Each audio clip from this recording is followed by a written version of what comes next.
encwadini ngoba siyabona chapter 12 verse 1 kuya 2. Zami nezinyawo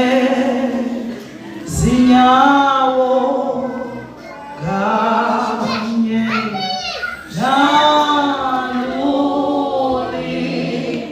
lila nezimpahla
Hallelujah. Roma 12 verse 1. Nesihloko sithi ukuhamba okungcwele. Amen. Verse 1. Ngakho ngiyancenga bazalwane ngobubele bukaNkulunkulu ukuba ninikele imizimba yenu ibe umnikelo ophilileyo ongcwele othandeka kuNkulunkulu kube ngokukhonza kwenu kokuqonda. Verse 2. Ningalingisi lelizwe kodwa niguqulwe isimo ngokwenziwa ibentsha ingqondo yenu ukuze nibe nokuhlolisisa okuyintando kaNkulunkulu okuhle nokuthandekayo nokupheleleyo. La esifunda khona namuhla sifunda la khona uPaul ukhuluma nebandla laseRoma. Kunezinto afisa ukuliqwashisa ngazo njengebandla alithandile elisenhlizweni yakhe, afisayo ukubabona beqhubekela phambili, afisayo ukubabona benza beba nentshisekelo yokukhonza uNkulunkulu, bethi benentshisekelo yokukhonza uNkulunkulu bebe behamba ngobungcwele. Haleluya. La uma ekhuluma nabo uthi uverse 1 wakhona uthi ngakho ngiyancenga bazalwane. Ngamanye amazwi sesike sakhuluma okuningi nani bazalwane. Seke ngakhuluma nani bandla likaNkulunkulu. Kwangathi usho njalo. Kodwa namuhla kunento engifisa ukunincengela kuyo. Kunento engifisa ukuthi ukunincenga kwami akusondelelane nakho. Ukuphila impilo yobungcwele. Uthi ngakho ngiyancenga. Uma ebancenga uyabonda uPaul ukuthi umzalwane nomzalwane ungumuntu, and engumuntu uphila ebantwini. Njengoba ephila ebantwini kunezimo ezimhlaselayo endleleni, kunendlela okufanele futhi agcine ephile ngayo. Ngakho uma ethi ngiyancenga bazalwane, uzoncenga umuntu nenhliziyo yakhe. Njengoba ethi ngiyancenga, usendlulile kumuntu uPaul, usebheke kumuntu okamoya, usebheke inhliziyo, uthi ngiyancenga ngobubele. Ngizoncenga bazalwane. Uthi umhlabelele izandla zami nezinyawo. Uthi nalo ulimi lwami. uPaul njengoba ethi ngiyancenga bazalwane, uncenga abazalwane ababenalo ulimi, ababenazi izinto abake bayikhuluma. Uncenga abazalwane aziyo ukuthi baphila esixukwini, and isixuku sabo esikhulu okuyisona isixuku esibaphazamisayo ulimi lwabo. Uzoncenga lolo hlobo labazalwane aziyo ukuthi njengoba bephila besezweni, bephila bekhona eRome, baphila basesixukwini. Uthi ngiyancenga bazalwane. Ngakho ngiyancenga bazalwane ngobubele bukaNkulunkulu ukuba ninikele imizimba yenu ibe. Uthi ngiyancenga ngobubele bukaNkulunkulu. Amen. Ngenze uPaul ke wafika wazobafundisa imithetho. Mhlambe bayibheka ngokuthi usakhuluma uPaul. Uthi namhlanje njengoba ngize kini ngizoncenga ngobubele bukaNkulunkulu ukuba ninikele imizimba yenu. Ngizoncenga bazalwane ukuba ninikele imizimba yenu. Le mizimba akhuluma ngayo uPaul yilena athi uma ekhuluma eBhayibhelini, uma lithi iBhayibheli ngenkathi uJesu sebethelwa esiphambanweni, lithi iBhayibheli kwazalwa ibandla. Uma kuzalwa ibandla bese lithi iBhayibheli thina singamalunga emzimbeni kaKristu. Njengoba ezoncenga ethi ngiyancenga bazalwane ukuba ninikele imizimba yenu ibe yimnikele pheleleyo. Ngamanye amazwi le mizimba yenu yilena engamalunga emzimbeni kaKristu eyenza ukuthi ibandla liphile. Uma ngabe umzimba wakho unikele ngokupheleleyo kuNkulunkulu, ukwenza ukuthi wenze kuyintando kaNkulunkulu. Hallelujah. Oh hallelujah. Jesus. Uthi ngiyancenga bazalwane, ake ninikele imizimba yenu. Ngoba uyaqonda ukuthi le mizimba yenu kunezinto esenzisa zona. Uma ubheka umzimba wakho umzalwane, abanye babo bahlushwa isitho solimo emzimbeni wabo. Lesitho solimo sikwenza ufakaze nongakwazi. Isitho sakho solimo sikwenza ukhulume nendaba ongazithandi. Nikelani bazalwane imizimba yenu. Uthi ngiyazi nina bandla leNkosi, nina ningayenza into ibonakale, ningayenza intando kaNkulunkulu. Yebo niyashumayela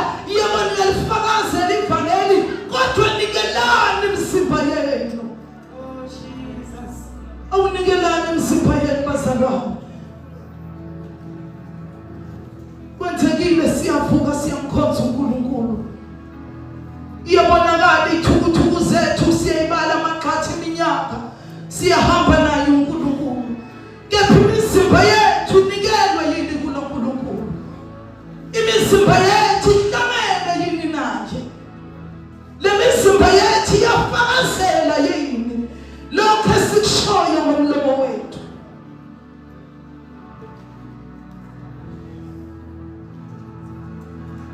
Uqhubeke mama. Ukuba ninikele imizimba yenu ibe ngumnikelo ophilileyo. Umnikelo ophilileyo. Ngamanye amazwi uNkulunkulu ayisebenzi lento esisayenza abazalwane eyokuthi namhlanje sikhona siyamkhonza uNkulunkulu ngakusasa sesijikile sesihlele ngenxa yezimo kuthi makhona ukuvukile namhlanje kwangahamba kahle ekhaya lami sengizohlala ngasamkhonza uNkulunkulu. Uthi nikelani imizimba yenu ibe yimnikelo epheleleyo. Umuzinikele entweni ngenhliziyo yakho yonke uba umuntu opheleleyo kuyona ukwenza ukuthi noma isimo singakuvumeli kodwa wena uphele kuso leso simo. Ithi inyama ivuka ilwisana nawe kodwa ubonakale uphokophelela phambili inkinga uyinikele ngokupheleleyo.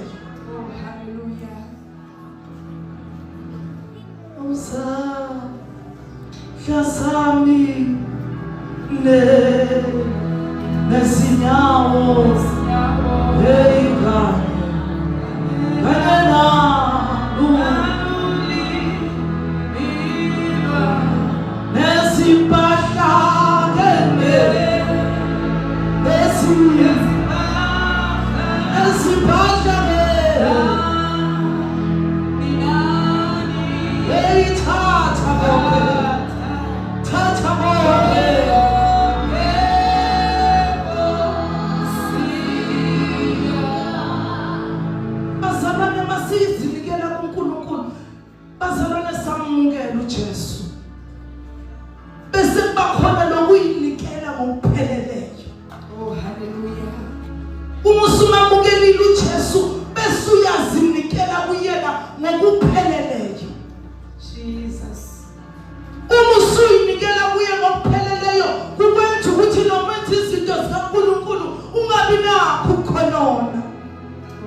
ibe yimnikelo epheleleyo. Cela umqadelele verse 1 mama. Ibe ngumnikelo ongcwele othandeka kuNkulunkulu, kube ukukhonza kwenu kokuqonda. Verse 2. Ningalingisi leli lizwe kodwa niguqulwe isimo ngokwenziwa ibeca ingqondo yenu ukuze nibe nokuhlolisisa kwintando kaNkulunkulu okuhle nokuthandekayo nokupheleleyo. Oh hallelujah. Amen. Ningalingisi lelizwe. Lelizwe lifuna ukuphila ngeyayo indlela. Ninabazalwane ngoba ngizoncenga. Ningasalingisi lelizwe. Hallelujah. Lelizwe liphila ngemithetho yalo. Lelizwe liphila ngezinto eliyibonayo ukuthi liphiliso kwesikhashana. Mina ngizothi kini uma ninikela lemizimba yenu iba yilento epheleleyo kuNkulunkulu. Izonenza ukuthi noma nihambe endleleni noma kuvuka ilinye endleleni amandla ngapheli ngoba ngenkathi unikela kuNkulunkulu kunamandla ozowathola kuye. Bese futhi wenza kwakho awuzuwenza ngentando yakho kodwa kuzobe kuyintando kaNkulunkulu ngoba intando yomuntu iyaphelelwa ngamandla. Kepha intando kaNkulunkulu iyona esenza sigcineke bazalwane. Impilo yomzalwane. Impilo yomzalwane ukuthi asiphile ubungcwele. Asinikelele imizimba yethu kuNkulunkulu. Ake sinikele igcileni yazi kunezinye zezinto ezisenza ukuthi singakwazi ukuthi singene ngokupheleleyo kuNkulunkulu. Kodwa ukubuka ukuthi mangingenile kuNkulunkulu ngangene nakho konke kwami angeke kuze kushintshe isimo sekhaya lami. Uma ngene ngokuphelele kuNkulunkulu azikho yini izimo ezizoshintsha. Ngoba bazalwane lithi iBhayibheli uma ngabe thina sihlala kuNkulunkulu sizinikela kuNkulunkulu kunezinto uNkulunkulu asivulela zona. Kunamawindi uJehova asivulela wona. Kodwa asoze wavula uma ngabe thina singazinikele ngokupheleleyo kuye. Cela umvulele uKolose chapter 3 verse 1. Ngizomisa khona mama. Impilo yevangeli. Impilo yesindiso.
Ngakho uma navuswa kanye noKristu bazalwane uma navuswa kanye noKristu funano kwaphezulu funano kwaphezulu Jesus, la ebazalwane la kukhona khona uKristu. Hallelujah.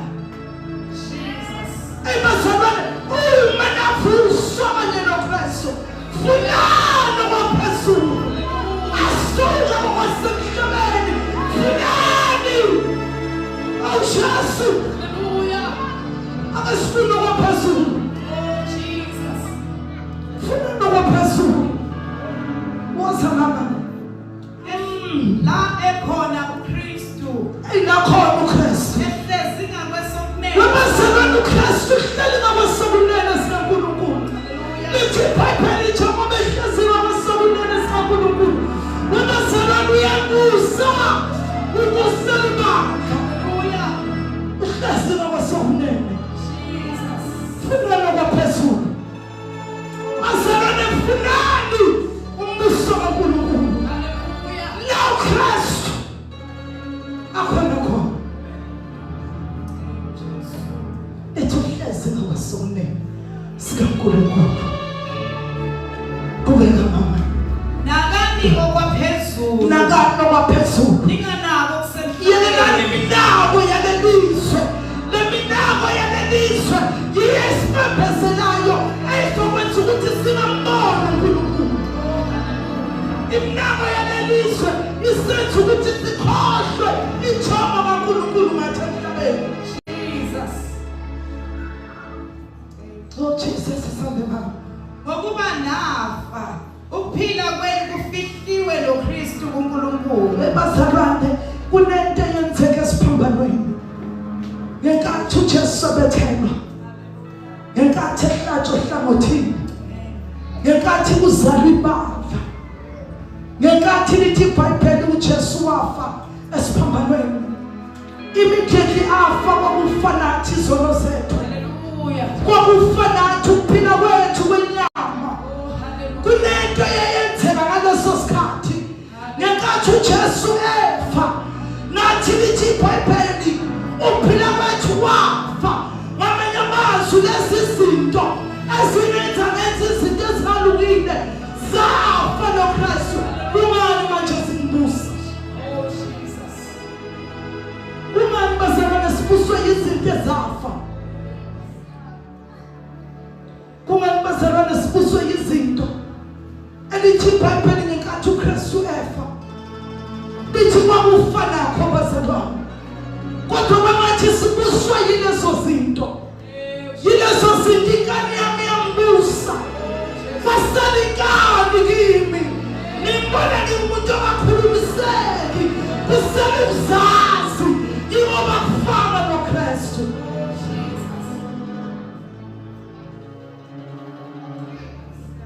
Ungani bazalwane kungafana konke? Ungani bazalwane kungafana konke? Kunabantu abangakwazi ukungena ngisho nasekhaya lami ngoba bazi bazomqala ngaphi. Yingoba kunezinto ezingafani. Kunabantu abangakwazi ngisho nokumkhulumisa. Yingoba inkinga ngikhulumiseki. Hayi ngoba bangesaba. Kunezinto ezingafana abazothi babeqala bekhuluma nami ulimi lwami.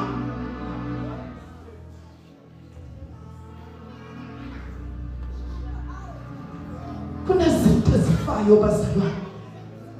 Ake sibuke ukuthi asambi nezinto ezifile. Izinto ezifile zinephunga elibi bazalwane. Iphunga lazo bazalwane uma selinuka wabazalwane likwenza ukuthi ngisho namathumbu uthandeka. Kodwa abantu bengaboni nalothando othunalo ngoba kunezinto ezibolile ohamba nazo. Asambe mama. Xa ebonakaliswa uKristu ekuphila kwethu, khona ke nani niyakubonakaliswa kanye naye Hallelujah. ekukhazimuleni. Oh Jesus, ngicela uphinde umbuyelela lapha kukona uverse 1. Ngakho uma navuswa kanye noKristu, Yes. funalo waphezulu la ekhona uKristu ehlezi ngakwesokunene sikaNkulunkulu. Jesus. Nakalo waphezulu ninganako kusemhlabeni. Oh hallelujah. Bazalwana nako kwaphezulu. agenda ethe sinawo ukuthi akuphi noNkulunkulu. Ama-agenda ethe sinawo ambeka kuphi uNkulunkulu. Bazalwane ke sinabo kwaphezulu. Asiqhubeke mama. Verse 3. Ngokuba nafa ukuphila kwenu kufihliwe noKristu kuNkulunkulu. Ngokuba nafa bazalwane. Hallelujah. Ukuphila kwenu kufihliwe noNkulunkulu. Hallelujah. Bazalwane njengoba sila lithi iBhayibheli njengoba sila emhlabeni yilowo nalowo ulungisa umqhele wakhe, yilowo nalowo uyacenta endleleni yakhe. Lithi iBhayibheli njengoba lithi iBhayibheli ngokuba nina nafa ukuphila kwenu kufihliwe noKristu. Ngamanye amazwi njengoba lithi iBhayibheli uhlezi ngakwesokunene sikaNkulunkulu ukuphila kwenu kufihlwe lapho. iBhayibheli malisho ivini noNkulunkulu akanazi nini uqobo lwenu, kepha wazi uJesu ngoba masekufanele uNkulunkulu abhekane nawe kusukuma uJesu uqala ashoma phambi kwakho. Yingakho lithi iBhayibheli ukuphila kwenu kufihliwe noNkulunkulu. Hallelujah. Fihliwe lapha kuJesu. Jesus.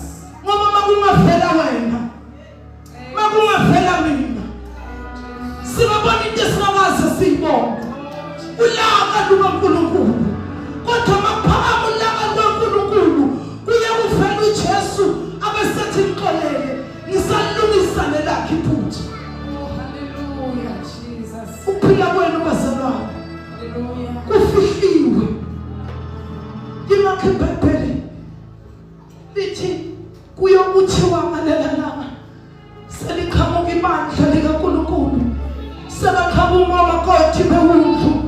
Lithi iBhayibheli ingelosi sezulwini eyisiyophakama sibuze sithi ngobani lapha. Lithi iBhayibheli kuyasukuma uJesu uqobo lwakhe.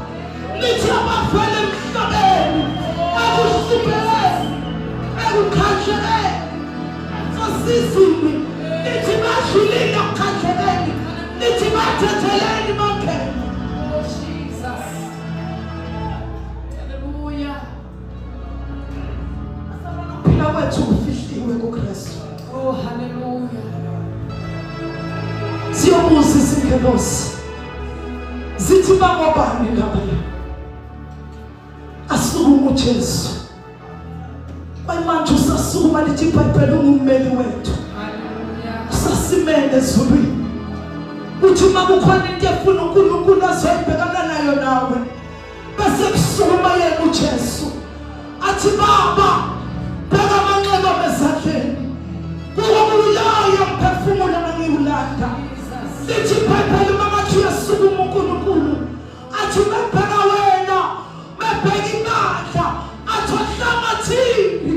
Oh, hallelujah. Unenxeba lavuleka. Oh, hallelujah. Phila kwethu kufihliwe noNkulunkulu. Hallelujah. Nakho impilo yevangeli, impilo yobungcwele asiphile bazalwane. Asiphile bazalwane impilo yobungcwele. Mama sigcina verse 4. Ayibonakaliswa uKristu ongukuphila kwethu. Khona ke nani niyakubonakaliswa kanye naye ekukhazimuleni. Makabonakaliswe uKristu. Khona nani niyobonakaliswa naye ekhazimulweni. Amen. Bazalwane asiphile impilo yevangeli. Jesus. Asiphileni impilo yobungcwele. Hallelujah. Bazalwane siphile sazi ukuthi uJesu wenza umsebenzi omkhulu ezulwini. Ezulwini uyasiqisela bazalwane. Akahleze ezulwini. Kepha uqisela mina nawe. Asithi sisukuma sona sazi ukuthi uJesu uyasiqisela. Kodwa simthwalisa kanzima. Asiphileni impilo yokholo, impilo yevangeli. Baba umkazi ngicela uzosikhulekela.